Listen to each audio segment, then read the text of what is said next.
Hello friends, हमने 2 part में complete की थी ईपीसी 1 की फ़ाइल सब्जेक्ट कोड E702 जो कि थी हिंदी सब्जेक्ट की फ़ाइल, ठीक है, जिसमें हिंदी ग्रामर का पोर्शन कवर हुआ था।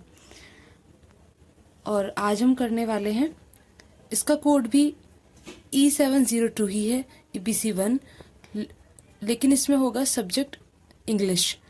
तो आप ये ध्यान रखें कि ईपीसी 1 की 2 फाइल बनती हैं, 2 फाइल आएंगी, एक इंग्लिश की और एक हिंदी की, ठीक है।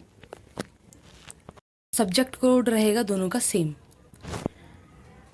आप चाहे इंग्लिश लैंग्वेज में फ़ाइल बना रहे हो या हिंदी लैंग्वेज में फ़ाइल्स बना रहे हो सारी, लेकिन जो हिंदी सब्जेक्ट है वो हिंदी में ही रहेगा और इंग्लिश सब्जेक्ट है वो इंग्लिश में ही रहेगा, तो उसमें तो कोई कन्फ्यूज़न है ही नहीं। और इसके अलावा आपके सपोर्ट के लिए थैंक्स, क्योंकि आप जब सपोर्ट करते हैं वीडियो को तो एनर्जी आती है और वो एनर्जी आपकी हेल्प के लिए यूज़ की जाएगी, तो ऐसे ही सपोर्ट बनाए रखें। तो आज की जो फ़ाइल है उसे स्टार्ट करते हैं, ओके। और अभी तक भी एक और बात कि नहीं पता हो आपको कि पीडीएफ्स के लिए, तो आप टेलीग्राम चैनल ज्वाइन कर सकते हैं, आपको वहाँ से पीडीएफ मिल जाएंगी सभी फाइल्स की जो भी मैंने अभी तक अपलोड की हैं और आगे भी जो अपलोड होंगी उनकी भी। तो स्टार्ट करते हैं। ये आपकी इंडेक्स जिसमें आपके सारे टॉपिक्स दिए गए हैं, देख लें ज़रा कितने टॉपिक्स हैं। तो लगभग ग्रामर के सभी टॉपिक्स हैं इसमें, जो एक छोटी क्लास में जैसे 8-9 तक हम पढ़ते हैं। 22 टॉपिक्स हैं इसमें, ठीक है। तो स्टार्ट करते हैं आगे। फर्स्ट टॉपिक से है इंग्लिश लैंग्वेज। लैंग्वेज की इसमें थोड़ा मीनिंग बताया गया है। लैंग्वेज क्या है कि वो मीडियम जिससे हम अपने एक्सप्रेशन या आइडियाज़ हों, फीलिंग्स, एक्सप्रेशन, रिलेशंस, इनको शो करते हैं। इसके बाद है फॉर्म्स ऑफ लैंग्वेज। लैंग्वेज की कितनी फॉर्म्स होती हैं पता है आपको? ओरल और रिटन। तो ओरल जब आप बोलकर या सुनकर एक्सप्रेस करते हैं और रिटन जब लिखकर या पढ़कर एक्सप्रेस करते हैं अपने थॉट्स या फीलिंग्स को। आगे है ग्रामर। तो ग्रामर के बारे में बताया, ग्रामर क्या होता है। Every language has particular rules and regulations of writing and speaking. Organize system of these rules and regulation is called grammar.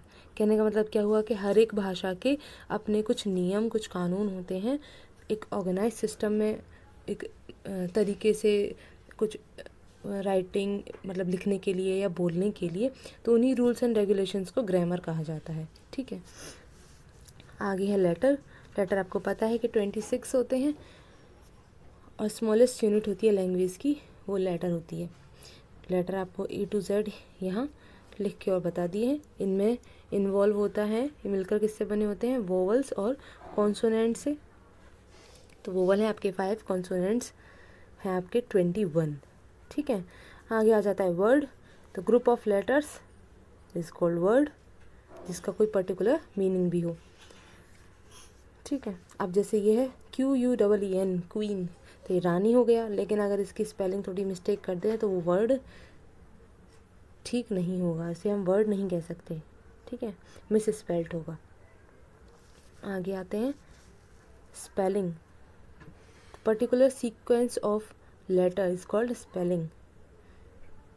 मतलब जो आपका लेटर है वो अगर किसी सीक्वेंस में लिखा है, किसी क्रम में लिखा है और उसका कोई मतलब निकलता है तो वो स्पेलिंग कही जाएगी। जैसे रेन RAIN होता है, लेकिन अगर उसको पोजीशन चेंज कर दें तो स्पेलिंग इनकरेक्ट हो जाती है, ठीक है, और उसका कोई मतलब नहीं रह जाता है। आगे है phrase. The group of word which has its complete meaning is called phrase. और उसके बाद आता है clause. The group of word with definite meaning but not complete sense, it itself is called clause. Clause के 3 parts बताए हैं, principal, coordinate और subordinate. अब इसको एक्सप्लेन करने की ज़रूरत नहीं है, इतना काफ़ी है, वरना बहुत लंबी हो जाएगी आपकी फाइल। आगे आता है sentence. A group of organized and meaningful words with subject and main verb is called a sentence. आपके सेंटेंस में क्या होता है? मीनिंगफुल वर्ड्स होते हैं, सब्जेक्ट होता है, वर्ब होता है, ठीक है, तो उसे हम सेंटेंस कहते हैं। एग्जाम्पल दे देंगे आप सेंटेंस का। तो आप एग्जाम्पल, तो जैसे मैंने आपको हिंदी की वीडियो में भी बताया था कि हिंदी ग्रामर वाली में, कि आप जैसा चाहें वैसा एग्जाम्पल लिख सकते हैं, कोई आपके ऊपर बाउंडेशन नहीं है। काइंड्स ऑफ सेंटेंस बता दिया है यहाँ पर और हर एक का एग्जाम्पल दे दिया है। Assertive, interrogative, imperative, exclamatory, optative. ठीक है, सेंटेंस के आगे दो पार्ट बता दिए हैं कि सब्जेक्ट और प्रेडिकेट, ये दो पार्ट होते हैं। तो आपका जो सब्जेक्ट है वो तो सब्जेक्ट है ही, और सब्जेक्ट को छोड़कर जितना पूरा पार्ट है आपका हेल्पिंग वर्ब से लेकर लास्ट तक वो पूरा प्रेडिकेट में आता है। ठीक है, अब जो ये आपका सेंटेंस का टाइप हो गया, मतलब काइंड्स हो गए, सॉरी, तो ये जो आपके काइंड्स हैं, प्रकार हैं, उनको हम ग्राफ के रूप में भी दिखा सकते हैं। इसके सामने जो ब्लैंक पेज है उसके ऊपर कुछ इस तरीके से सेंटेंस जैसा चाहें आप वैसे फॉर्म में दिखा सकते हैं। तो असर्टिव, इंटरोगेटिव, इम्पेरेटिव, एक्सक्लेमेटरी और ऑप्टेटिव, ये आपको एक ग्राफ के रूप में दिखा दिया। इससे आपकी फाइल जो है और एनहेंसिंग हो जाएगी और आपको अच्छी नज़र आएगी। तो कलरफुल आपके मार्कर्स हैं या पेन्स हैं, उनसे आप ग्राफ बना के शो कर सकते हैं। जो जितने भी आपके काइंड्स दिए हैं, आपका सेंटेंस है, ये आगे नाउन, प्रोनाउन कुछ भी आएगा उसको आप ग्राफ के रूप में अगर ऐसे उसके सामने वाले ब्लैंक पेज पर ऐसे शो कर सकते हैं। ठीक है, मैंने सबका तो नहीं दिया है ऐसा, कुछ को आपको दिखा दिया है कि आप इस प्रकार से कर सकते हैं। तो देख लेंगे जो जो मैंने आपको दिखाए हैं। आगे आ जाता है पार्ट्स ऑफ स्पीच, जिसके अंदर आपकी 8 पार्ट्स ऑफ स्पीच हैं। Noun, pronoun, verb, adverb, adjective, preposition, conjunction and interjection. सबसे पहले है नाउन। तो नाउन आपको पता है, noun is the name of a person, place और थिंग्स। एग्जाम्पल दे देंगे, उसके बाद आ जाते हैं आपके काइंड्स ऑफ नाउन। तो काइंड्स ऑफ नाउन में सबसे पहले है कॉमन नाउन, वो नाउन जिसमें सीधा सीधा नेम का यूज़ नहीं होता है, उसमें उसकी क्लास या काइंड का बताया जाता है। जैसे कि बुक, बुक लिख देंगे तो कॉमन नाउन है। अगर किसी बुक का नेम लिख देते हैं तो नीचे सेकंड बन जाता है आपका काइंड प्रॉपर नाउन। ठीक है, आगे आ जाते हैं। तो देखिए इस तरीके से ये नाउन के सामने जो आपका ब्लैंक पेज होगा उस पर आप ऐसे ग्राफ के रूप में इसके काइंड्स को रिप्रेजेंट कर सकते हैं। कॉमन, प्रॉपर, कलेक्टिव, मटेरियल और एब्स्ट्रैक्ट। तो कॉमन और प्रॉपर तो पीछे लास्ट पेज पे देख लिया। आगे आ जाता है आपका कलेक्टिव, मटेरियल और एब्स्ट्रैक्ट नाउन, जिसकी डेफिनेशन और एग्जांपल आ गया। फिर से आप वही कर सकते हैं कि एग्जांपल जो चाहें वो एग्जांपल आप लिख सकते हैं। ठीक है,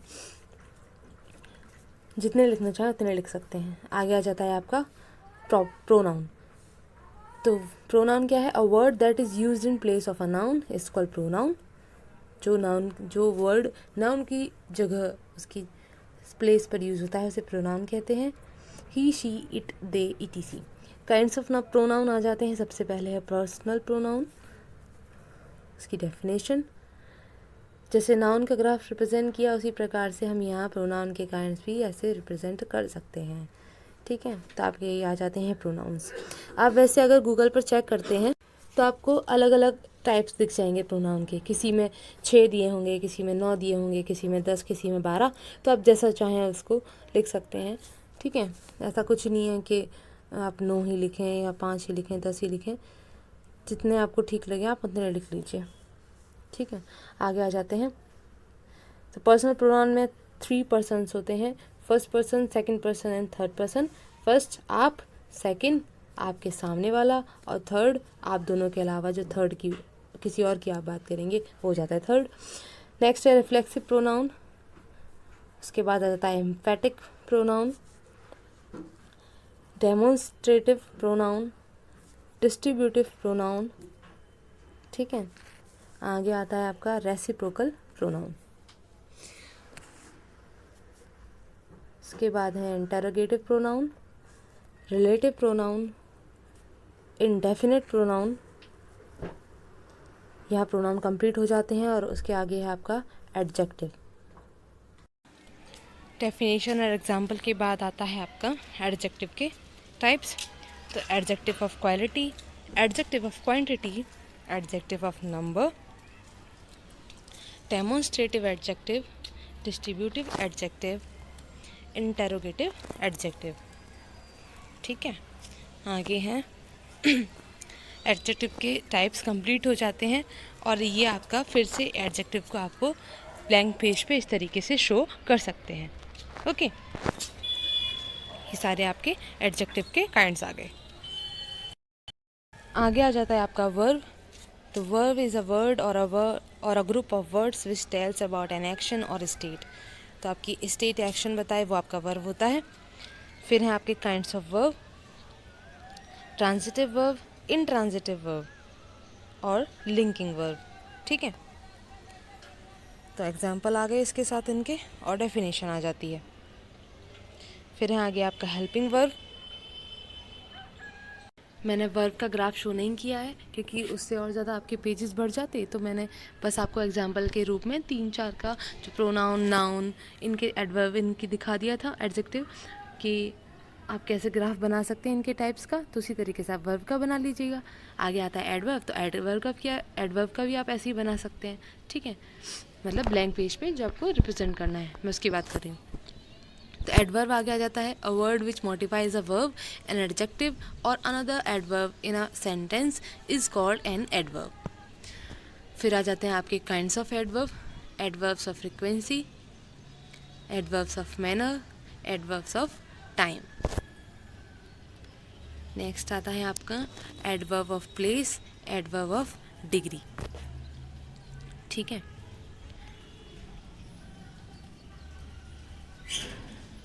नेक्स्ट है आपका adverb of reason, adverb of assertion. इसका भी आप ग्राफ रिप्रेजेंट कर सकते हैं ब्लैंक पेज पर। नेक्स्ट है आपका preposition. A preposition is the word used with a noun and pronoun to see how the person or thing denoted by noun or pronoun stands in relation to something else. Next हो जाता है आपका kinds of preposition, simple preposition, compound preposition और phrase preposition. आगे चलते हैं तो आपका आता है conjunction. A conjunction is a word that joins words और सेंटेंसेस। कंजक्शन क्या है? वर्ड और सेंटेंस को जोड़ने वाला एक वर्ड कंजक्शन कहलाता है, जैसे एंड, बट, और, बिकॉज, etc। फिर हैं आपके kinds of conjunction, coordinating conjunctions, फिर हैं आपके सब ऑर्डिनेटिंग कंजक्शन और को रिलेटिव कंजक्शन। देखिए, जैसे आपका जो हिंदी की वीडियो थी उसको हमने 2 पार्ट में कवर किया था, वैसे ही हम इस वीडियो को 2 पार्ट में कवर करने वाले हैं। ये है आपका पार्ट 1 और कल आएगा आपका पार्ट 2। ठीक है, अब जैसे कि हिंदी में तो मैंने आपको शो नहीं किया था, जैसे यहाँ पे इसके काइंड्स का एक ग्राफ बना के शो किया है ना, काइंड्स को, इसके इनके प्रकारों को रिप्रेजेंट किया है हमने ब्लैंक पेज पे। जैसे आपने हिंदी की फ़ाइल बना रखी है, अब या बनाएंगे, तो उसमें भी आप इसी प्रकार से शो कर सकते हैं। जैसे संज्ञा, सर्वनाम, इनके प्रकार आते हैं, तो आप ब्लैंक पेज पर उनको रिप्रेजेंट कर सकते हैं जैसे फॉर्म में चाहें वैसे। ठीक है, और इसके अलावा आपको अगर और कोई प्रॉब्लम हो, अगर और कोई आपको हेल्प चाहिए या और कोई आपका सजेशन है, तो आप कमेंट बॉक्स में बता सकते हैं। ठीक है, और बाकी का हम जिसका आधा पार्ट है वो हम कल करेंगे। PDF आपको टेलीग्राम पे मिल ही जाएगा। तो और हाँ, एक और चीज़ जो हम भूल गए, आज है योगा डे, तो सभी अपने सेहत का ध्यान रखें। योगा करते हैं तो अच्छी बात है, नहीं करते हैं तो आप स्टार्ट कर सकते हैं। आज से अच्छा दिन तो कोई हो ही नहीं सकता। ठीक है, तो हैप्पी इंटरनेशनल योगा डे और फिट रहिए। Thanks for watching.